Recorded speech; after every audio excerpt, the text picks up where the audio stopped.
सातों सूरज नीले आसमान में चमक रहे थे। सनी आइलैंड की ढलान के पास बैठा बहते पानी को घूर रहा था। उसकी आंखें थकी हुई और अंधेरी लग रही थी। टेम्पोरेरी कैंप के नष्ट हो जाने के बाद उसे अजीब तरह से बेघर महसूस हो रहा था, और उससे भी बुरी बात यह थी कि ना वो ना ही नेफिस उनकी मौत जैसी समस्या का कोई सही हल निकाल पाए थे। उन्होंने बहुत सी चीजों पर विचार किया था। उनके पास मौजूद हर मेमोरी को ध्यान से परखा गया, लेकिन उनमें से कोई भी या उनका कोई कॉम्बिनेशन उन्हें इस भयानक स्थिति से बाहर निकलने का रास्ता नहीं दिखा सका। सबसे अच्छा जो वो उम्मीद कर सकते थे वो बस इतना था कि ब्लैक टर्टल के कैरापेस पर कुछ और दिन जिंदा रह ले। वो डार्क शिपर का इस्तेमाल करके स्टोन शेल की दरारों को भरने की कोशिश कर सकते थे। कुछ और अनरिलायबल तरीके भी थे, लेकिन वो सिर्फ कुछ दिन और खरीद पाते, बस इतना ही। कुछ मेमोरीज ऐसी भी थीं जिनका इस्तेमाल करके वो भागने की कोशिश कर सकते थे, लेकिन भागने की कोशिश करना लगभग सुइसाइड जैसा था। पानी और आसमान दोनों पर राज करने वाले ग्रेट नाइटमेयर क्रीचर्स ऐसी चीजें नहीं थीं जिनसे भागा जा सके। फिर थीं सनी की शैडोज। एक समय सनी को लगता था कि सेंट ही उनकी सबसे बड़ी उम्मीद है एज्योर सर्पेंट को मारने की, लेकिन मैड बीस्ट को लड़ते हुए देखने के बाद अब उसे ऐसा नहीं लगता था। सिर्फ इसलिए नहीं कि सेंट पानी में नहीं जा सकती थी, बल्कि इसलिए भी क्योंकि उसे शैडोज और व्हाइट फ्लेम्स दोनों से ऑगमेंट करने की उसकी योजना पूरी तरह टूट चुकी थी। सेंट फायर का ब्लेसिंग स्वीकार नहीं कर सकती थी, या यूं कहो वो उसका पूरा लाभ नहीं उठा सकती थी। सदर्न कैंपेन से पहले सनी के बेसमेंट में ऑगमेंटेशन बिल्कुल सही काम कर रही थी, लेकिन उसके बाद सेंट में एक मूलभूत परिवर्तन आ चुका था। अब वो एक डेविल थी जिसका शरीर और सोल एलिमेंटल डार्कनेस से भरे हुए थे, और जहां ट्रू डार्कनेस किसी तरह सनी की शैडोज के साथ तालमेल बना लेती थी, वहीं वो नेफ की लाइट को स्वीकार करने से इनकार कर देती थी। सेंट सिर्फ एक शक्ति का इस्तेमाल कर सकती थी, या शैडोज या लाइट, और किसी भी हालत में परिणाम उतना शक्तिशाली नहीं था जितना सनी ने सोचा था। हालांकि वो अपने दूसरे ट्रांसेंडेंट डेविल को शैडो फ्लेम की शक्ति दे सकते थे, लेकिन दुख की बात यह थी कि इम्प सेंट जितना भयानक वॉरियर नहीं था, और ऊपर से वो छोटा हरामी कोमा में था, या कम से कम फूड कोमा में। दुबला पतला गॉब्लिन आखिरकार टार्निश्ड सिल्वर खाना बंद कर चुका था और गहरी नींद में डूब गया था। सनी को एहसास था कि जब वो रहस्यमयी धातु पूरी तरह डाइजेस्ट हो जाएगी तो उसका लालची फींड बहुत शक्तिशाली बन जाएगा, लेकिन इसमें कितना समय लगेगा कोई नहीं जानता था। इसलिए उसने इम्प को अपनी सोल की नर्चरिंग ब्लैक फ्लेम्स में भेज दिया ताकि वो शांति से इवॉल्व हो सके किसी भी हालत में। अभी इम्प किसी काम का नहीं था, और यही बात नाइटमेयर पर भी लागू होती थी। वो टेनेब्रस स्टीड वफादारी से उनके सपनों की रक्षा कर रहा था, और उनमें से कई को अपने अधीन भी कर चुका था, लेकिन वो अभी भी सिर्फ एक अवेकेंड टेरर था। अगर ब्लैक स्टैलियन अपनी टेरर एबिलिटी अनलॉक भी कर लेता तो भी वो किसी ग्रेट बीस्ट का मुकाबला नहीं कर सकता था, और डार्क बटरफ्लाई जैसे ग्रेट मॉन्स्टर का तो बिल्कुल नहीं। इसलिए सनी और नेफिस के पास ऐसा कोई साधन नहीं था जो उन्हें ब्लैक टर्टल के शेल से बाहर निकाल सके। इसी वजह से सनी ठंडे पत्थरों पर बैठा हुआ पानी को खाली निगाहों से देख रहा था। पानी अब पहले जितना धुंधला नहीं रहा था, उसका गहरा लाल रंग फीका पड़कर हल्का गुलाबी हो गया था। आखिर ब्लैक टर्टल के पास भी सीमित खून था, और अब तक उसका ज्यादातर हिस्सा ग्रेट रिवर की अंतहीन धारा में घुल चुका था। तभी अचानक पानी में झाग उठा और उसकी गहराइयों से एक विशाल सर्पेंटाइन सिर बाहर निकला। एक परिचित नजर सनी को भेद गई, नफरत और पागलपन से भरी हुई।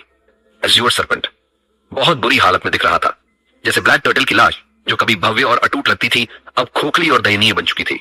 वैसे ही ग्रेट बीस्ट भी टूट चुका था। उसकी धुंधली आंखों में से एक गायब थी, उसकी जगह सिर्फ खून से भरा गड्ढा बचा था। उसके भयानक मौ के आधे फैंग्स टूट चुके थे या दरारों से भरे थे। उसकी लंबी गर्दन से मांस के बड़े हिस्से गायब थे, जहां लाल मांस और सफेद हड्डियां साफ दिख रही थीं। फिर भी एज्योर सर्पेंट डिगा नहीं था, वो अब भी वैसा ही था। उसकी फ्यूरी वही थी, उसकी हंगर वही थी, और दोनों इंसानों को मार डालने की उसकी पागल डिटर्मिनेशन भी वही थी। ग्रेट बीस्ट सनी को घूर रहा था, और सनी ग्रेट बीस्ट को, तू बड़ा जिद्दी है ना? उसकी आवाज भारी और कर्कश थी। सनी कुछ देर चुप रहा, फिर अचानक थूकते हुए बोला, लेकिन तुझे पता भी क्या है? क्या सोचता है तू कि तू बहुत खास है? मुझे भी फ्यूरी पता है, मुझे भी हंगर पता है, मुझे भी मैडनेस पता है। ओह, और मैंने अपने से कहीं ज्यादा शक्तिशाली क्रीचर्स को भी मारा है। उसके चेहरे पर एक अंधेरी मुस्कान उभरी। तू कौन होता है मुझे घूरने वाला बीस्ट? मैं लॉस्ट फ्रॉम लाइट हूं, जो शैडोज से पैदा हुआ। मैं मौत का राइटफुल एयर हूं और फेट का बास्टर्ड सन। जहां भी मैं जाता हूं, बर्बादी मेरे पीछे आती है। अगर तुझ में जरा भी समझ होती तो मुझे देखते ही भाग जाता। वो हल्का कांप गया, फिर भरते हुए बोला, लेकिन अब बहुत देर हो चुकी है। कितना अफसोस। उसके पीछे खड़ा सिन ऑफ सॉलिस तिरस्कार से हंस पड़ा। वाह, क्या स्पीच थी।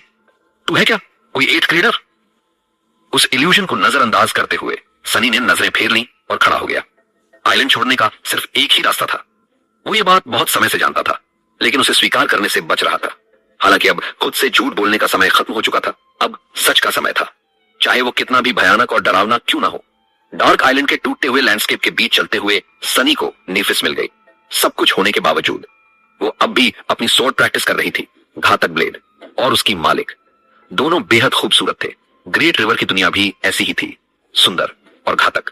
उसके आने का एहसास होते ही नेफिस रुक गई और शांत चेहरे से उसकी तरफ देखा। सनी ने गहरी सांस ली और उसके पास जाकर उसकी आंखों में देखने लगा। मुझे तुमसे कुछ कहना है। नेफिस ने धीरे से सिर हिलाया। क्या? सनी कुछ पल चुप रहा, फिर उसने अपना हाथ उसकी तरफ बढ़ाया। मुझे अपनी फ्लेम दो, पूरी की पूरी। नेफिस ने हल्का सा भौहें सिकोड़ ली। उसकी स्ट्राइकिंग ग्रे आईज में चिंता की झलक उभरी। क्यों? सनी कुछ देर तक उसे चुपचाप देखता रहा। वो ओल्ड स्नेक से कह रहा था कि जहां वो जाता है रूइन उसका पीछा करती है, लेकिन सच ये था कि अक्सर वो खुद रूइन का पीछा करता था। दोनों एक दूसरे का पीछा करते रहते थे, अलग नहीं हो सकते थे। ठीक वैसे ही जैसे शैडो और उसे बनाने वाला स्टार अलग नहीं हो सकते, वो दोनों एक बेहद दयनीय जोड़ी थे। आखिरकार सनी ने अपना रिजॉल्व मजबूत किया। क्योंकि मैं एज़्योर सरपेंट को मारने जा रहा हूं। सनी लड़ाई के लिए तैयार था। अब वो सनी नहीं रहा था, अब वो एक विशाल सरपेंट था, ऑनिक्स स्केल्स के कवच में ढका हुआ, हीरो जैसी तेज फैंग्स वाला, और उसके अंदर इतनी भयंकर फ्यूरी थी कि वो पूरी दुनिया को जला सकती थी। लेकिन ये काफी नहीं था। उसकी क्रोधित गर्जना के बाद स्केल्स के नीचे छिपा हुआ शेल बदलकर एडमांटाइन मैंटल बन गया। एक डरावना ऑब्सिडियन आर्मर उसके लचीले शरीर को ढक चुका था। पंख जितना हल्का और इतनी बारीकी से बनाया गया कि उसकी मूवमेंट पर जरा भी असर नहीं पड़ता था। जैसे ही वो गहराइयों में उतरा, पानी हवा में विस्फोट की तरह उछल पड़ा। उन गहराइयों में जो सिर्फ उसकी थी। OLED snake! उसके मॉन्स्ट्रस मॉ से निकली आवाज एक अर्थहीन गर्जना में बदल गई। जो उसने किया था वो सुनने में आसान लगता था, लेकिन असल में वो बेहद कठिन था। वो शैडो डांस में पहले से कहीं ज्यादा गहराई तक उतर चुका था, एक नाइटमेयर क्रीचर के शरीर और दिमाग दोनों की नकल करते हुए। आखिरी पल तक उसे यकीन नहीं था कि यह संभव भी होगा, लेकिन उसकी महीनों की तैयारी आखिर काम आ गई। अब बस दो ही रास्ते थे, या तो जीत या मौत। उसने अनगिनत घंटे एज़्योर सरपेंट को देखते हुए बिताए थे, उसके बारे में हर चीज सीखते हुए। फिर वो शैडोज में घुल गया और दोबारा एक वास्तविक रूप में प्रकट हुआ। आखिर में उसने ब्लैक टर्टल की डेड शैडो को समन किया, जिसे उसने लैंटर्न में कैद कर रखा था, ताकि वो उसके नाजुक इनकारनेशन के चारों तरफ एक शक्तिशाली शेल बना सके। लेकिन पहली बार उसके शेल का आकार शैडो फींड जैसा नहीं था, बल्कि एक विशाल रिवर सरपेंट जैसा था। उसी पागल बीस्ट जैसा जिससे वो डरता था, जिसकी वो प्रशंसा करता था और जिसे वो मारना चाहता था।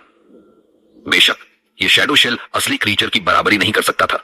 आखिर सनी सिर्फ एक एसेंडेड था, जबकि एज़्योर सरपेंट एक ग्रेट बीस्ट था। उसका शेल कमजोर था, कम रेजिलिएंट था और आकार में भी बहुत छोटा, शायद असली अबोमिनेशन का सिर्फ चौथाई। लेकिन उसमें शैडोज और सोल फ्लेम दोनों की शक्ति भरी हुई थी, जिसकी वजह से उसकी ताकत एक सामान्य असेंडेड की सीमा से कहीं आगे पहुंच चुकी थी। उसके ऊपर मेंटल की सुरक्षा भी थी और उसे गहराइयों का राजा बनने के लिए बनाया गया था। सिर्फ अब उसकी सत्ता को चुनौती देने वाला कोई और भी था। एक पागल कर देने वाली फ्यूरी ने उसके दिमाग को निगल लिया। वो काले भाले की तरह पानी में आगे बढ़ा। वो महसूस कर सकता था उस पुराने अधिक शक्तिशाली बीस्ट के घायल शरीर से बहते खून की गंध। तो क्या हुआ अगर वो पुराना था? तो क्या हुआ अगर वो उससे ज्यादा शक्तिशाली था? आखिरकार उसके फैंग्स उसे चीर ही देंगे। एज़्योर सरपेंट ने भी उसे महसूस कर लिया था। सनी ने महसूस किया कि नीचे से एक विशाल शैडो उसकी तरफ उठ रही है। उसमें भयानक शक्ति और डरावना पागलपन भरा हुआ था, लेकिन वो डरा नहीं। उसे डरना आता ही नहीं था। उसे सिर्फ रॉथ और ब्लडलस्ट पता था। दोनों सुंदर एज़्योर स्केल से ढका हुआ विशाल सरपेंट और शैडोज वो चमकती सफेद रोशनी में लिपटा ऑब्सिडियन आर्मर वाला काला सर्पेंट। पानी में टकराए। उनकी टक्कर से ग्रेट रिवर की सतह पर विशाल लहरें उठ खड़ी हुई। अगर आखिरी पल में सनी ने अपना शरीर मोड़ा ना होता तो पहली ही टक्कर उसकी आखिरी होती।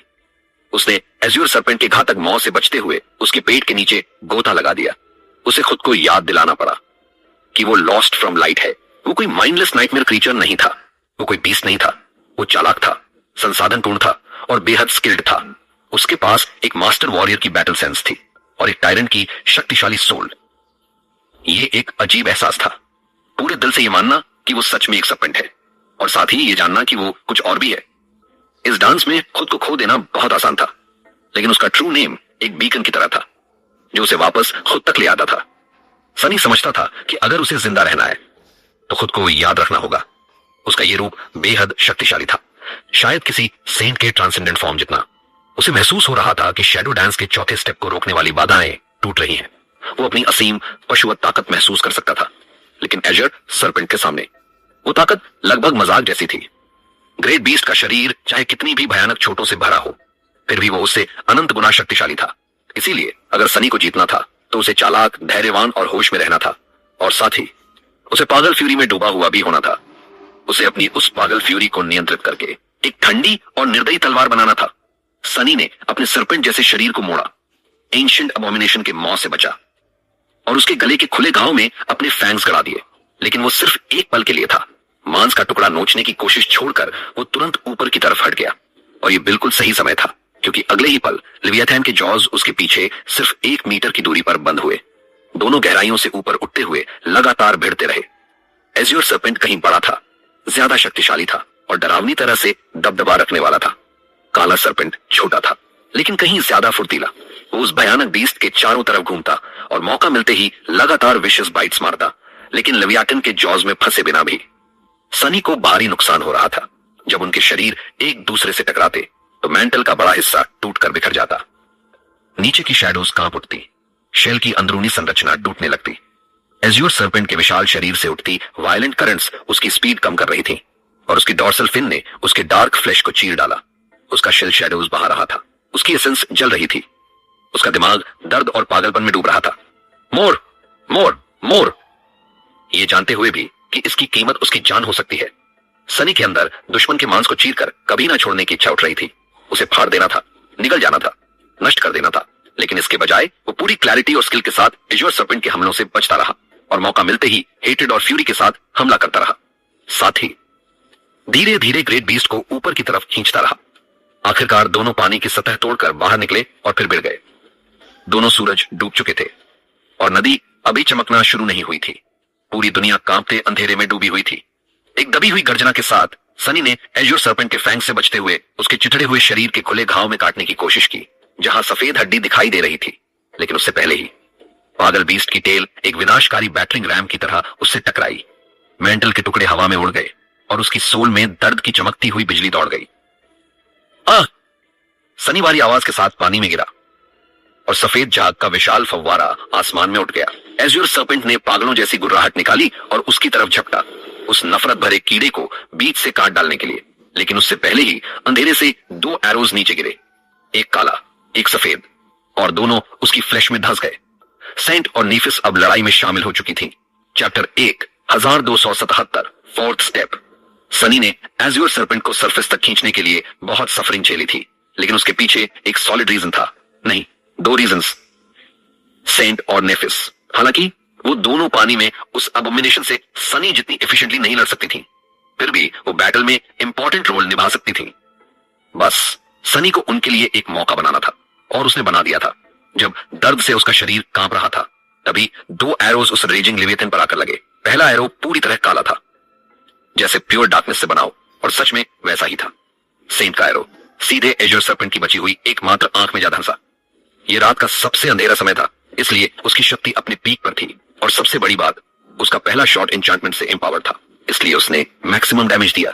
फिर भी उस विशाल आंख को डिस्ट्रॉय नहीं कर पाया, बस घायल किया, उसे खून से लाल कर दिया, जिससे वो बीस्ट और भी टेरिफाइंग लगने लगा। सनी ने इस पहले अटैक से बहुत उम्मीद लगाई थी, लेकिन वो डिसअपॉइंट हुआ। हालांकि इससे फर्क नहीं पड़ा, वो पहले ही कोशिश कर चुका था कि खुद को उस साइड पर रखे जहां सर्पेंट ब्लाइंड था, लेकिन कोई एडवांटेज नहीं मिला। उसकी सेंसिंग एबिलिटी परफेक्ट थी। बिना विजन के भी। मतलब उसे ब्लाइंड करने की योजना शुरू से ही बेकार थी। दूसरा एरो सफेद था। उसका इंपैक्ट पहले जितना पावरफुल नहीं था, लेकिन फिर भी डेंजरस था। नेफिस आमतौर पर स्वॉर्ड इस्तेमाल करती थी, लेकिन वो बस उसकी प्रेफरेंस थी। एक लेगेसी होने के नाते वो हर तरह के वेपन्स में ट्रेंड थी, बोज भी। उसके पास पावरफुल मेमोरी लॉन्ग बो था और इंचेंटेड एरोज भी। फिर भी उसका एरो मुश्किल से एजर सर्पेंट की फ्लैश में घुस पाया, वो भी एक पुराने घाव में जहां डार्क बटरफ्लाई पहले ही स्केल्स और स्किन को फाड़ चुकी थी। डैमेज लगभग नेग्लिजिबल था, लेकिन यही प्लान था। नेफिस का मकसद डैमेज देना नहीं था, वो तो बिटर कस्प का ब्लैक वेनम उसके अंदर डाल रही थी।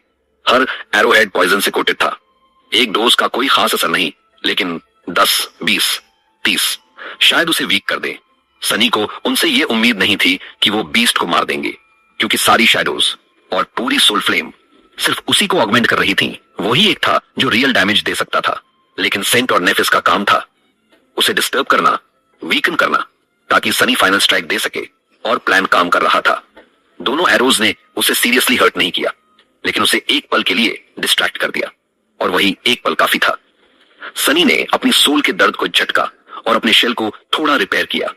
एक क्रोधित हिस के साथ वो आगे बढ़ा और लिवियाथन के शरीर में अपने फैंग्स गड़ा दिए। शैडो शेल में टेस्ट बड्स नहीं थे, फिर भी उसे खून का स्वाद महसूस हुआ, और वो स्वाद उसे पागल कर गया। डिवावर, मैं तुम्हें खा जाऊंगा, तुम्हें चीर डालूंगा। दर्द भूलकर, पीड़ा भूलकर सनी ने अपने जॉज और कस दिए दुश्मन को फाड़ने के लिए, लेकिन बहुत मुश्किल से उसने खुद को कंट्रोल किया और आखिरी पल में हट गया, ताकि अज़्योर सरपेंट के कॉइल्स में फंसकर कुचला न जाए। उसकी जलती हुई फ्यूरी के बीच डर की एक ठंडी बूंद गिरी। यह खतरनाक है। ग्रेट बीस्ट से लड़ना ही बहुत डेंजरस था, लेकिन खुद को एक नाइटमेयर क्रीचर में बदल देना, उसके माइंड और सोल में डूब जाना, ये उससे भी बड़ा खतरा था। सनी पहले शैडो डांस से अबॉमिनेशंस को समझता था, लेकिन कभी खुद उनमें नहीं बदला था। इस स्टेट में खो जाना बहुत आसान था, शायद हमेशा के लिए। ट्रू नेम भी पूरी सुरक्षा नहीं था, उसे खुद को याद रखना था, और साथ ही खुद को भूलना भी था। शायद यही शैडो डांस का फोर्थ स्टेप था, अपनी आइडेंटिटी को बचाए रखना, जबकि माइंड, बॉडी और सोल पूरी तरह फॉर्मलेस हो जाए और शैडोज की तरह हर रूप लेने के लिए तैयार। सनी तेजी से अटैक्स डॉज करता रहा और अपने फैंग्स और टेल से वार करता रहा। ऊपर से एरोज गिरते रहे। सेंट अब इस्तेमाल नहीं कर रही थी, बल्कि से उसे स्लो कर रही थी। नीफिस लगातार पॉइजन डाल रही थी, लेकिन अब एज़्योर सरपेंट इरिटेट हो चुका था। उसकी मूवमेंट्स बदल गई, और अगली बार जब एरोज छोड़े गए, एक विशाल लहर उठी और उन्हें बहा ले गई। लेकिन यही सनी के लिए मौका था। वो सरपेंट के घायल हिस्से के चारों तरफ लिपट गया और आगे सरकते हुए अपनी डोर्सल फाइन से उसका मांस चीर दिया, जैसे कोई आरी चल रही हो। पानी की हल्की चमक अचानक लाल हो गई। मर मर मर, मैं तुम्हें खत्म कर दूंगा। एज़्योर सरपेंट को राया और अपनी ब्लीडिंग आंख में मैडनेस लिए उसकी तरफ झपटा। शायद वो भी यही सोच रहा था। ग्रेट रिवर उफान मार रही थी। उसकी हल्की चमकती सतह से विशाल लहरें उठ रही थीं और टूटते हुए आइलैंड की ढलानों से टकरा रही थी। पानी के अंदर दो परछाइयां लड़ रही थी, एक बहुत विशाल और दूसरी थोड़ी छोटी, लेकिन फिर भी दानव जैसी। सनी दर्द और ब्लड लस्ट में पागल हो चुका था। उसे याद नहीं था कि उसके ऑब्सिडियन सर्पेंटाइन शरीर पर कितने वार पड़े, या उसने कितनी बार एज़्योर सरपेंट को काटकर उसकी स्केल्स तोड़ी। उसका मेंटल बुरी तरह टूट चुका था। इतने भयानक अटैक्स को संभाल नहीं पा रहा था। ऑनिक्स आर्मर जगह जगह से चटक गया था। नीचे चमकती काली स्केल्स दिख रही थी। कई हिस्से पूरी तरह खत्म हो चुके थे। शैडो शेल भी बुरी तरह पट चुका था। उस पर गहरे घाव थे जिनसे शैडोज बह रही थी। शुरुआत में वो खुद को रिपेयर कर पा रहा था, लेकिन अब वो ताकत उससे दूर होती जा रही थी। फिर भी एक चीज थी जिसने उसे अंदर से डार्क खुशी दी। एज़र सरपेंट की हालत भी उससे बेहतर नहीं थी। ग्रेट बीस्ट पहले से ही टूटा हुआ था और अब तो और भी बुरी हालत में था। पुराने घाव फिर से खुल गए थे, नए और गहरे हो गए थे। लाल खून पानी में बह रहा था। उसके शरीर में दर्जनों एरोज धंसे हुए थे। कुछ उसे भारी बना रहे थे, कुछ पॉइजन फैला रहे थे, लेकिन उसकी आंखों में वही पागलपन अब भी चल रहा था। गुड, हार मत मानना ओल्ड स्नेक। सनी उसे मारना चाहता था, लेकिन जल्दी नहीं। वो चाहता था कि उसका दर्द कभी खत्म ना हो। वो उसे बार बार चीरना चाहता था, उसकी हर तड़प महसूस करना चाहता था। कंट्रोल कर खुद को। अचानक वो होश में आया। उसे याद आया उसे जल्दी खत्म करना है, क्योंकि उसकी एसेंस खत्म हो रही थी और सच में उसके मरने की संभावना ज्यादा थी। अगर जरा सा भी मौका मिला उसे लेना होगा, लेकिन कोई मौका था ही नहीं। एज़्योर सरपेंट अब भी बैटलफील्ड कंट्रोल कर रहा था। पानी उसकी मर्जी से चल रहा था। सनी को रोक रहा था। इतनी चोटों के बाद भी उसका फोकस नहीं टूटा था, लेकिन सनी, उसका दिमाग धुंधला होने लगा था। मैं ज्यादा देर नहीं लड़ पाऊंगा। पहली बार उसे लगा वो हार सकता है, और ये सोच इतनी अजीब थी कि शैडो शेल लगभग टूट गया। उसने उस ख्याल को दबा दिया। हार? ऐसा कुछ नहीं होता, वो नहीं हारेगा, फिर से नहीं हारेगा। सनी ने अपने फैंग्स खींचे और पानी को चीरते हुए आगे बढ़ा। उसे पता था लड़ाई उसके खिलाफ जा रही है, उसे कुछ अलग करना होगा। लेकिन क्या? उसके अंदर का बीस्ट सिर्फ डिस्ट्रॉय करना चाहता था, लेकिन उसका दिमाग अभी भी शांत था। उसके पास क्या एडवांटेज था? दोनों आधे मरे हुए थे। तो एक ख्याल आया, मरना और मारना दो अलग चीजें नहीं है। अगर वो मर भी जाए तो भी दुश्मन को मार सकता है, बस टाइमिंग मैटर करती है। म्यूचुअल डिस्ट्रक्शन, हाँ यही रास्ता है। उसकी आंखों में खतरनाक चमक आ गई। एज्योर सर्पेंट भी कमजोर हो रहा था। इस बार वो थोड़ा देर से बचा और सनी का हमला लग गया। यही मौका था। पहला, पानी पर कंट्रोल। सनी ने अपने शरीर को मोड़ा और एक पावरफुल करंट बनाया जो एज्योर सर्पेंट के करंट से टकराया। एक बड़ा वर्लपुल बना और सनी उसे चीरता हुआ निकल गया। दूसरा, टारगेट था एज्योर सर्पेंट की स्पाइन। वो खुली हुई थी, घायल जगह पर, परफेक्ट मौका। तीसरा, एडवांटेज। एज्योर सर्पेंट फ्लैश से बना था, सनी शैडोज से। अगर शेल टूट भी गया तो अंदर उसका असली रूप बच सकता है, बस लक चाहिए। लेकिन एज्योर सर्पेंट जरूर मरेगा, मुझे मंजूर है। एक भयानक गुर्राहट के साथ सनी बिजली की तरह आगे बढ़ा। इस बार उसने डिफेंस छोड़ दिया। सीधे उसने अपने जॉज बंद कर दिए एज्योर सर्पेंट की स्पाइन पर। सनी ने एज्योर सर्पेंट की स्पाइन में अपने दांत गड़ा दिए और अपनी बची हुई सारी ताकत को एक हिंसक उग्र ज्वाला में बदल दिया। उबलती हुई शैडोज और फ्लेम्स उसकी ऑनिक्स स्केल्स से उठी और उसे एक बैरियर श्राउड की तरह घेर लिया। उसकी आंखें पागल, भयानक, खूनी मैलिस और बर्फ जैसी ठंडी किलिंग इंटेंट से चमक रही थी। उसका जबड़ा इतनी ताकत से दब रहा था कि पहाड़ तक टूट सकते थे। लेकिन एक ग्रेट बीस्ट की स्पाइन किसी पर्वत श्रृंखला से कहीं ज्यादा मजबूत थी। उसने उसके ऑब्सिडियन फैंग्स का विरोध किया, ना टूटी ना दरकी, यहां तक कि उस पर खरोंच तक नहीं आई। मर जा, मर जा। फ्यूरी में डूबा सनी अपनी सारी इच्छा, सारी नफरत और पूरा रिजॉल्व उस अटूट हड्डी को तोड़ने में झोंक रहा था। वो अपना सिर बुरी तरह दाएं बाएं झटका रहा था, जैसे कोई पागल कुत्ता हड्डी चबा रहा हो। अगर वो उसे काट नहीं सकता तो उसे रगड़कर चीर देगा, अगर चीर नहीं सकता तो घिस कर मिटा देगा। एज्योर सर्पेंट को मरना ही होगा, किसी भी कीमत पर। वैसे भी वो पहले से आधा मरा हुआ था, लेकिन सनी भी। उसे महसूस हुआ कि उस प्राचीन लेवायाथन का विशाल शरीर हिल रहा है, लेकिन उसने ठंडेपन से उसे नजरअंदाज कर दिया। अब फर्क नहीं पड़ता था कि वो मैड बीस्ट उसे कैसे नष्ट करेगा, या कर भी पाएगा या नहीं। सनी पहले ही अपने सर्वाइवल इंस्टिंक्ट को छोड़ चुका था। मैड बीस्ट अपने भयानक मौत से उस तक पहुंच नहीं सकता था, मतलब वो उसे तुरंत नहीं मार पाएगा। बस इतनी बात काफी थी। जब उसके फैंग्स पागलों की तरह एज्योर सर्पेंट की स्पाइन को रगड़ रहे थे, तभी अबॉमिनेशन का विशाल शरीर उठा और सनी को क्रशिंग वाइस की तरह जकड़ लिया। एक बार उन कॉइल्स में फंस जाने के बाद बचना असंभव था। सनी ये जानता था, लेकिन उसे परवाह नहीं थी। उसे सिर्फ एक चीज की परवाह थी, उस पतली हल्की दरार की, जो आखिरकार उसके एक फैंग के नीचे उभरी। लेवियाथन की स्पाइन टूटने लगी थी। मर जा। अंधेरी खुशी उसके दिल में उमड़ पड़ी। उसी समय कॉइल्स और कस गईं, उसके टूटे हुए शेल को कुचलते हुए। उनमें छिपी ताकत किसी भी चीज से परे थी जो सनी ने पहले कभी महसूस की थी। वो सच में पूरी तरह भयानक थी। उस डरावनी शक्ति के दबाव में एज्योर सर्पेंट ने मेंटल के मार्बल कैरापेस को पत्थर की धूल में बदल दिया। नीचे मौजूद सर्पेंट बॉडी तुरंत टूट गई। ऑनिक्स स्केल्स बिखर गई। टूटी हुई हड्डियों के नुकीले टुकड़े स्किन को चीरते हुए हॉरिफिक वुंड से बाहर निकल आए। असहनीय दर्द उठा, लेकिन सनी को परवाह नहीं थी। अब अबोमिनेशन की स्पाइन पर और दरारें उभर आई थीं। वो फैल रही थीं, एक दूसरे से जुड़ रही थीं। सनी अपने दुश्मन के विशाल शरीर को दर्द में कांपते हुए महसूस कर सकता था। वो ये भी महसूस कर सकता था कि हड्डियों के टुकड़े उसके फैंग्स के नीचे टूट रहे हैं। खुद को बचाने की कोशिश करने के बजाय सनी और भी उग्रता से लेविथेन की घायल स्पाइन को काटने लगा, उसे तोड़ने, फाड़ने और नष्ट करने की कोशिश करता हुआ। देखते हैं पहले कौन मरता है। ओल्ड स्नेक, बस तू पहले मर, तो मुझे बाद में मरने से कोई फर्क नहीं पड़ता। ग्रेट बीस्ट की डॉर्सल फिन आसानी से उसके शेल को चीरती चली गई, मानो कोई आरी हो। खून की जगह उस कटे हुए सर्पेंट से डार्कनेस बह रही थी, जो ग्लोइंग वाटर की नरम रोशनी में घुलकर गायब हो जाती थी। सनी ने अपनी पूरी फ्यूरी के साथ जबड़ा और कस दिया, और आखिरकार उसे महसूस हुआ हड्डी उसके बाइट के नीचे टूट गई। क्या मेरा इनकारनेशन नष्ट हो जाएगा या नहीं? हालांकि अब उससे भी फर्क नहीं पड़ता था। दुश्मन को मारना ही सब कुछ था, और कुछ मायने नहीं रखता था। उसके मुंह से एक अजीब आवाज निकली, आधी पागल गर्जना, आधी पीड़ा भरी चीख, उसके जॉज धीरे धीरे बंद होने लगे।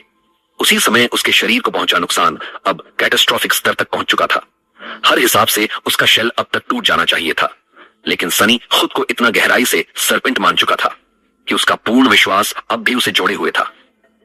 उसे महसूस हुआ कि शैडोज लेवायथन की तेज फिन के आगे अलग हो रही है और उसके भीतर छिपे छोटे इनकारनेशन तक सीधा रास्ता खुल रहा है।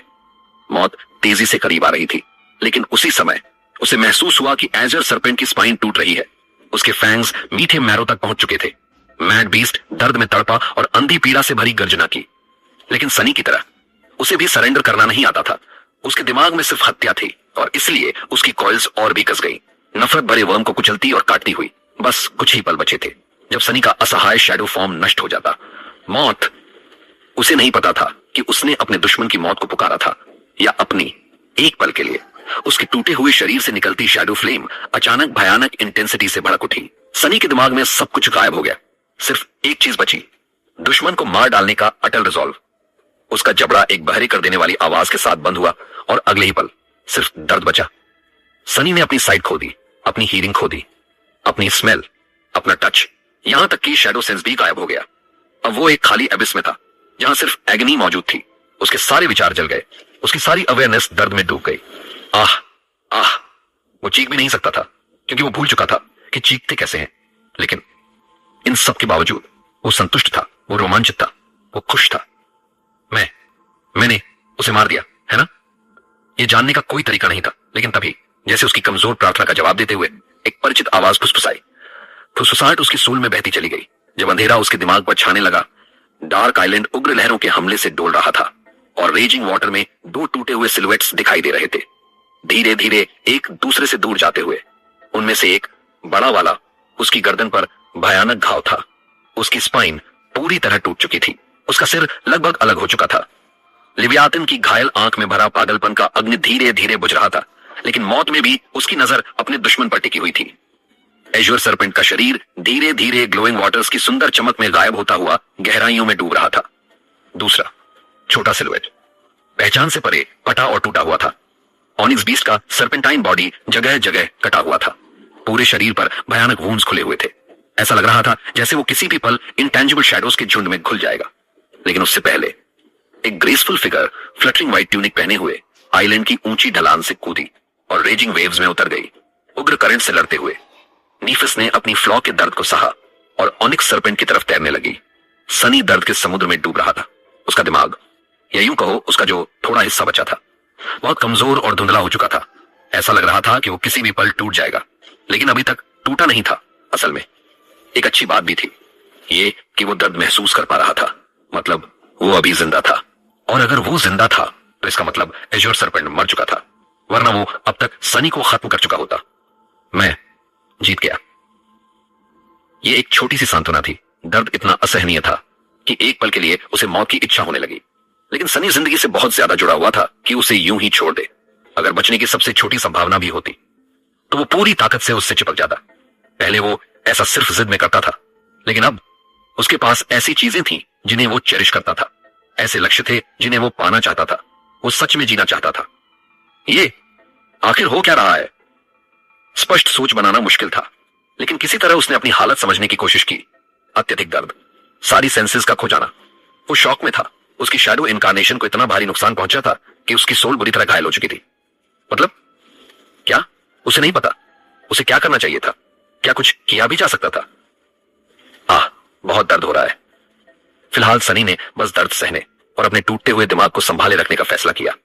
यह आसान नहीं था, अच्छा तो बिल्कुल नहीं था, लगभग असंभव था, लेकिन फिर भी वो डटा रहा अपनी पूरी ताकत के साथ। और फिर अनंत यातना के बाद आखिरकार बदलाव आया। सनी को लगा जैसे उसकी हियरिंग वापस लौट रही हो। सबसे पहली चीज जो उसने सुनी वो नेफ की टूटी हुई चीख थी, सनी मत मरना प्लीज। अजीब बात यह थी कि उसे चिढ़ महसूस हुई। दत्त, ये ऑर्डर था ना? हाँ सर। उसने अपना प्रॉमिस तोड़ दिया। हालांकि इससे कुछ बदलने वाला नहीं था। अगर नीफिस के उसे जिंदा रहने का आदेश देने से उसका शरीर मैजिकली हील हो जाता तो कितना अच्छा होता, लेकिन शैडो बॉन्ड उसे तभी मजबूर कर सकता था जब वो किसी आदेश को एग्जीक्यूट करने में सक्षम हो। अगर नेफिस कभी उसे चांद लाने का आदेश दे देती तो वो बस बेकार कोशिश करता रह जाता, और अभी भी वो पूरी कोशिश से जिंदा रहने की कोशिश कर ही रहा था। सच में वो मुझे समझती क्या है? उसे कॉकरोच कहने वाली खुद नेफिस थी, कॉम्प्लीमेंट के तौर पर। तो जाहिर है वो जिंदा रहने के लिए सब कुछ करेगा। इतना चिल्लाने की जरूरत नहीं थी। धीरे धीरे सनी को एहसास हुआ कि उसके विचार लंबे और स्पष्ट होने लगे हैं। कुछ बदल रहा है सर। धीरे धीरे उसकी सेंसेस लौटने लगी। सबसे पहले हियरिंग, फिर शैडो सेंस, फिर टच, स्मेल, टेस्ट और आखिर में साइट। हालांकि सब कुछ अभी भी अस्त व्यस्त था। उसकी विजन धुंधली थी, बाकी सेंसेस भी पागलों की तरह बिहेव कर रही थी। और अब एक नया दर्द भी था, फिजिकल पेन। मैं फिजिकल पेन महसूस क्यों कर रहा हूं? तकनीकी तौर पर मैं अभी मैनिफेस्टेड शैडो हूं। शायद ये फैंटम पेन था। भले ही उसके पास अभी इंसानी शरीर नहीं था, लेकिन उसका दिमाग अब भी इंसान का ही था। और जब उसके दिमाग ने अपनी शैडो बॉडी को हुए भयानक नुकसान को महसूस किया, तो उसने वही किया जो वो हमेशा करता था, घबरा गया और खुद को दर्द में डुबो दिया। सनी ने दांत बींचे और खुद चौंक गया कि वो फिर से ऐसा कर पा रहा था। उससे भी ज्यादा हैरानी की बात यह थी कि वो इंसानी दांत नहीं, फैंग्स थे। उसका शेल किसी तरह अब भी टूटा नहीं था। आखिरकार वो इतना होश में आ गया कि अपनी हालत समझ सके। ग्रेट रिवर का उथल पुथल भरा पानी हल्की रोशनी से चमक रहा था। मतलब अब भी रात थी और उससे भी ज्यादा। सनी ने अंदाजा लगाया कि एज्योर सर्पेंट के साथ उसकी आखिरी भिड़ंत को 1 मिनट भी नहीं हुआ था। डेरन ऑफ द ट्वाइलाइट सी, उसे यह इसलिए पता था क्योंकि उस भयानक ग्रेट बीस्ट की विशाल लाश अब भी दिखाई दे रही थी, धीरे धीरे नदी की गहराइयों में डूबती हुई। प्राचीन लेवायथान का डरावना सिलुएट छोटा होता जा रहा था और अंतहीन गहराइयों में खो रहा था। अपने दुश्मन को मरा हुआ देखकर सनी के दिल में भावनाओं का अजीब मिश्रण उठा। अंधेरी खुशी, हल्का दुख, सम्मान, तिरस्कार, नफरत, जिज्ञासा, संदेह और एक गहरा पछतावा भी। आखिर वो एक सुप्रीम सोल शार्ड थी जो अब गहराइयों में खो रही थी। वो करा उठा। फिर उसने लिविएथन की लाश से ध्यान हटाकर आसपास देखा। उसने अपने लंबे सर्पेंटाइन शरीर को महसूस किया जो पूरी तरह फटा और टूटा हुआ था। वो कमजोर लग रहा था स्वाभाविक रूप से, लेकिन उससे भी ज्यादा सोल फ्लेम गायब हो चुकी थी। अब उसे सिर्फ 5 शैडोज ऑगमेंट कर रही थी। तभी उसने नीफिस को देखा। उसकी छोटी सी फिगर उसके ऊपर थी जब वो दर्द से लकवाग्रस्त होकर पानी में बेहोश सा तैर रहा था। तब शायद वो उसके विशाल शरीर पर चढ़ गई थी। उसकी दोनों हथेलियां टूटी हुई ऑनिक्स स्केल्स पर टिकी थीं और उसकी स्किन नरम सफेद रोशनी से चमक रही थी। उसने अपनी फ्लेम्स वापस ले ली होंगी। नीफिस उसे हील कर रही थी, लेकिन अचानक उसकी चमकती फिगर रोशनी से फट पड़ी, मानो रात के अंधेरे में कोई असली तारा जल उठा हो। सनी ने परिचित गर्माहट महसूस की, लेकिन इस बार पहले से कहीं ज्यादा शक्तिशाली। वो उसके अंदर बाण की तरह बहने लगी और उस गर्माहट में गिरकर उसका टूटा हुआ शरीर फिर से जुड़ने लगा। उसकी घायल सोल हील होने लगी। उसकी आधी नष्ट शैडो इनकारनेशन पूरी तरह रिस्टोर हो गई। और सबसे चौंकाने वाली बात, उसका सर्पेंटाइन शेल भी फिर से जुड़ गया। भयानक वुंड्स बंद होने लगे। टूटी हुई ऑनिक्स स्केल्स वापस जुड़ गई जब तक नेफ की रोशनी कमजोर होकर मंद नहीं पड़ी। सनी बिल्कुल पहले जैसा हो चुका था। दर्द जो उसे यातना दे रहा था धीरे धीरे गायब हो गया। वो फिर से जिंदा था। नेफिस कमजोर होकर उसकी चौड़ी पीठ पर गिर पड़ी। कुछ पल वो हिली नहीं, फिर धीरे धीरे खुद को ऊपर खींचा और उसके सिर के पीछे निकले हॉर्न लाइक स्पाइक्स को पकड़ लिया। सही, एज्योर सर्पेंट मर चुका था, लेकिन वो अभी भी सुरक्षित नहीं थे। असल में अब वो पहले से भी ज्यादा खतरे में थे, क्योंकि अब डार्क बटरफ्लाई को ब्लैक टर्टल की कारकैस पर कब्जा करने से रोकने वाला कोई नहीं था। और उससे भी बुरा, उस एबोमिनेबल क्रीचर ने रात के अंधेरे में अचानक जले उस चमकते तारे को जरूर देख लिया होगा। वो किसी भी पल उन पर टूट पड़ेगी। इसलिए अब योजना के दूसरे हिस्से का समय था। हम सच में यहां तक पहुंच गए। हाँ, अब डार्क आइलैंड को पीछे छोड़ने का समय था और भागने का। चलो नेफ। सेंट को डिसमिस करते हुए सनी ने एक पल के लिए अपने विशाल सर्पेंट बॉडी में भरी शक्ति को इकट्ठा किया। फिर नेफिस को अपनी पीठ पर लिए उसने सिर झुकाया और ग्रेट रिवर के अनंत चमकते पानी में गोता लगा दिया। सनी ग्रेट रिवर की चमकती गहराइयों में उतर गया। उसका सर्पेंटाइन बॉडी काले ऑनिक्स से बने भाले जैसा था, जो रेडियंट पानी को भयावह और अद्भुत गति से चीरता हुआ आगे बढ़ रहा था। वो समुद्र पर राज करने के लिए बना था। कोई शिप, कोई वेसल गहराइयों में उसका मुकाबला नहीं कर सकती थी, लेकिन एक ग्रेट मॉन्स्टर। हालांकि डार्क बटरफ्लाई एक एरियल अबोमिनेशन थी, फिर भी उसने एज्योर सर्पेंट के साथ पानी के भीतर लड़ने की डरावनी क्षमता दिखाई थी। उन्हें उसकी नजर से बचना था और इसलिए सनी और नीचे तैरने लगा। नीफिस के पास एसेंस पर्ल थी, इसलिए उसे डर नहीं था कि इतनी गहराई में ले जाने से वो डूब जाएगी। लेकिन उसे गहराइयों से डर लग रहा था।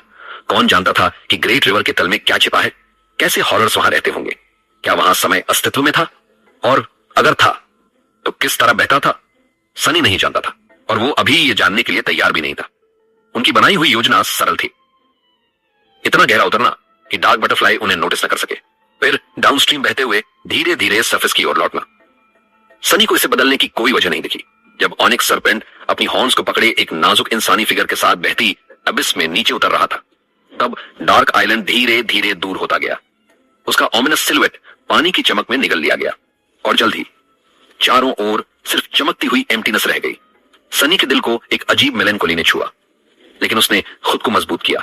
आखिरकार वो ब्लैक टर्टल के शेल से निकल आए थे। वो जगह सदर्न कैंपेन की भयानक और कड़वी समाप्ति के बाद उसे वही शांति और सुकून दे पाई थी जिसकी उसे डेस्परेटली जरूरत थी। कुछ समय के लिए वो किसी पैराडाइज जैसी थी, लेकिन वो पैराडाइज अंधेरा था। अंत में वो मौत का जाल बन गया और अब वो पैराडाइज और उस ट्रैप दोनों को पीछे छोड़ रहे थे। पीछे मत देखो। और उसने सच में पीछे नहीं देखा, क्योंकि आगे निस्संदेह उससे भी ज्यादा भयानक ऑब्स्टिकल्स उनका इंतजार कर रहे थे। और शायद उन सबके अंत में उन्हें अपना नया पैराडाइज मिल जाए। सनी निफिस को लेकर और गहराई में उतरता गया। धीरे धीरे पानी की चमक और तेज हो गई, करंट और उग्र हो गया, प्रेशर और भारी। सनी जानता था कि उसका सर्पेंटाइन शेल नेफ के शरीर से कहीं ज्यादा रेजिलिएंट था, इसलिए वो और नीचे जाने से हिचकिचाया। वैसे भी इतना काफी था। अगर डार्क बटरफ्लाई उनका पीछा करने वाली होती तो अब तक नदी में उतरकर हमला कर चुकी होती। एक गहरी राहत सनी के मन में भर गई। भगवानों का शुक्र है वो मुश्किल से ग्रेट बीस्ट के साथ लड़ाई से बचा था, और वो भी सिर्फ इसलिए क्योंकि एज्योर सरपेंट पहले से घायल, थका हुआ और मौत के करीब था। अगर उसके तुरंत बाद उसे ग्रेट मॉन्स्टर से लड़ना पड़ता तो वही उसका अंत होता। अपने विशाल शरीर को मोड़ते हुए सनी ने नीचे उतरना धीमा किया, फिर आगे बढ़ गया। करंट के साथ बहते ही उसकी पहले से ही भयानक स्पीड और बढ़ गई, इतनी ज्यादा कि निफिस को अपनी असेंडेड स्ट्रेंथ के बावजूद उसके हॉर्न्स पकड़ने में संघर्ष करना पड़ा। लेकिन कोई और रास्ता नहीं था। अब जब वो डार्क आइलैंड और मॉन्स्टर्स बटरफ्लाई से बच निकले थे, उनके सामने एक और चुनौती थी, और शायद वो उससे भी कठिन थी। वो चुनौती थी ग्रेट रिवर का अनंत विस्तार। डार्क आइलैंड छोड़ने का कोई मतलब नहीं था अगर अंत में उन्हें सिर्फ धीमी और दर्दनाक मौत ही मिलनी थी। पानी में भी हॉरर्स थे, आसमान में भी, और शेल्टर पाने की कोई जगह नहीं थी। मतलब डूम लगभग तय था। हो सकता है वो एक दो बार बच निकले, शायद दर्जनों बार भी, लेकिन जल्दी या देर से थकान उन्हें निगल लेती और फिर उनका लक खत्म हो जाता। तब ग्रेट रिवर उनकी कब्र बन जाती। इसीलिए सनी और निफिस के पास एक साफ लक्ष्य था। उन्हें डाउनस्ट्रीम जाना था जितना हो सके अतीत में, और उन एंशिएंट लोगों को ढूंढना था जो हजारों साल पहले टूम्ब ऑफ आरियल में दाखिल हुए थे। ऑनिक्स सरपेंट के शेल में रहते हुए सनी अविश्वसनीय रूप से तेज था।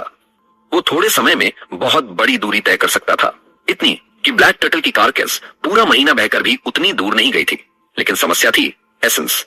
शैडो इनकार्नेशन के रूप में बने रहना एसेंस खा रहा था, और इतने विशाल रिवर सरपेंट फॉर्म को बनाए रखना भी। मैड लिवायथन से लड़ते हुए वो पहले ही बहुत एसेंस खर्च कर चुका था। भले ही नेफ की फ्लेम उसकी सोल को ऑगमेंट कर रही थी, लेकिन उसके रिजर्व्स अनंत नहीं थे। वो टायरेंट था, फिर भी इतने बड़े काम के लिए उसकी एसेंस पर्याप्त नहीं थी। इसलिए सनी को जल्दी करनी थी। उसे अपनी सर्पेंटाइन फॉर्म से जितनी स्पीड निकल सकती थी निकालनी थी। अगर लैंड मिलने से पहले उसकी एसेंस खत्म हो गई या चढ़ने के लिए कुछ भी नहीं मिला तो उनके पास पानी में बहते रहने के अलावा कोई विकल्प नहीं बचेगा। धीरे धीरे अपनी पावर्स रिकवर करते हुए और डेस्परेटली उम्मीद करते हुए कि इस बीच कुछ उन पर हमला न करे। गहराइयों के ड्वेलर्स, अबॉमिनेबल क्रिल के स्वॉर्म्स और रिवर के जीवों का शिकार करने वाले फ्लाइंग प्रेडेटर्स। सनी को नहीं लगता था कि वो एसेंस रिकवर होने तक जिंदा रह पाएंगे। दुआ करते हुए कि हराइजन पर कुछ दिखाई दे, सनी चमकते पानी में उड़ता चला गया। उसका शक्तिशाली शरीर फ्लोइंग एबिस को चीरता हुआ पीछे रेजिंग टर्बुलेंस छोड़ रहा था। निफिस उसके हॉर्न्स को मजबूती से पकड़ी थी। वो थक चुकी थी। अर्लियर उसने हीलिंग फ्लेम्स का विस्फोट किया था उसे बचाने के लिए, और इतने लंबे समय तक इतनी इंटेंसिटी से अपना एस्पेक्ट इस्तेमाल करने का दर्द भी झेला था। अजीब बात यह थी कि एज्योर सरपेंट से लड़ने वाला सनी था। फिर भी हालत नेफिस की ज्यादा खराब लग रही थी। जितनी देर वो तैरते रहे उतनी ही उसकी चिंता बढ़ती गई, लेकिन वो खुद भी थक चुका था। उसके वुंड्स हील हो गए थे, लेकिन मानसिक थकान बाकी थी। वो उसकी क्लियर हेडेड रहने की क्षमता को दबा रही थी। धीरे धीरे एक ठंडी लेथर्जी उसके दिमाग में फैल रही थी। उससे लड़ते हुए भी सनी तैरता रहा। सनी को बिल्कुल अंदाजा नहीं था कि वे उस अंधेरे द्वीप से आखिर कितनी दूर निकल आए थे, लेकिन दूरी बेहद विशाल थी। उसका शैडो शेल न सिर्फ बहुत बड़ा था, बल्कि पानी पर राज करने के लिए बनाया गया था। ऊपर से वह ग्रेट रिवर की धारा के साथ बह रहा था, इसलिए उसकी पहले से ही भयानक गति और भी बढ़ गई थी। इसलिए उसने तय किया कि अब सरफेस पर उठना सुरक्षित होगा। धीरे धीरे ऊपर आते हुए वह चमकती गहराइयों को चीरता हुआ आखिरकार लहरों के ऊपर निकल आया। अब भी उसके सींगों को पकड़े हुए नेफिस थक कर नीचे झुक गई और भारी सांसें लेने लगी। इतने समय तक पानी का जबरदस्त दबाव सहना उसके लिए आसान नहीं था। सनी जितनी तेज गति से आगे बढ़ रहा था, पानी का प्रतिरोध भी उतना ही भयावह हो रहा था। अपनी एबिलिटी को सीमा से परे इस्तेमाल करने के बाद वह पहले ही थक चुकी थी और गहराइयों में वह पागलपन भरी दौड़ सहना बेहद कठिन रहा होगा। लेकिन अब जब ऑनिक्स सरपेंट का सिर पानी के ऊपर था, नेफिस आखिर थोड़ा आराम कर सकती थी। आसमान अब भी पूरी तरह काला था। नदी से हल्की चमक उठ रही थी जो बहते हुए अनंत जल को रोशन कर रही थी। वह दृश्य उतना ही स्वप्न जैसा और जादुई था जितना पहली बार ग्रेट रिवर को देखकर सनी ने महसूस किया था। लेकिन उसका दिल निराशा से छलनी हो रहा था, क्योंकि अब भी इतने दूर आने के बाद भी उसे कहीं भी जमीन का कोई निशान दिखाई नहीं दे रहा था। एक पुराना डर उसके मन में फिर रेंगने लगा, उसकी थकी हुई आत्मा को खोखला करते हुए। अगर कहीं जमीन है ही नहीं तो? अगर यह पूरी दुनिया सिर्फ पानी ही पानी हो? अपने दांत भींचकर सनी ने धीमी गुर्राहट निकाली और अपने शेल की हर ताकत को झोंक कर और तेजी पकड़ ली। उसकी काली नाक भाले की नोक जैसी थी और उसकी डोर्सल फिन किसी तेज तलवार की तरह चमकती हुई ग्रेट रिवर की सतह को चीर रही थी। और तेज उसकी एसेंस अभी पूरी तरह खत्म नहीं हुई थी। इतनी भयावह गति से क्षितिज की ओर भागते हुए उसे एक अजीब एक्सिलरेशन महसूस हो रहा था। उसकी गति, उसके शेल की ताकत, नेफिस के हल्के शरीर का उसके स्केल्स पर दबाव और ऊपर फैला अनंत काला आकाश, यह सब लगभग आजादी जैसा लग रहा था।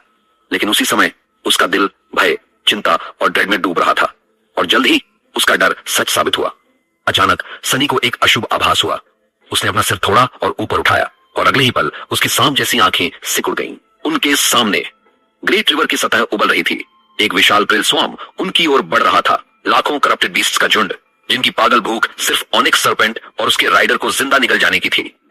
सनी का विशाल शरीर कांप उठा, लेकिन उसने खुद को शांत रखने की कोशिश की। यह अंत नहीं है।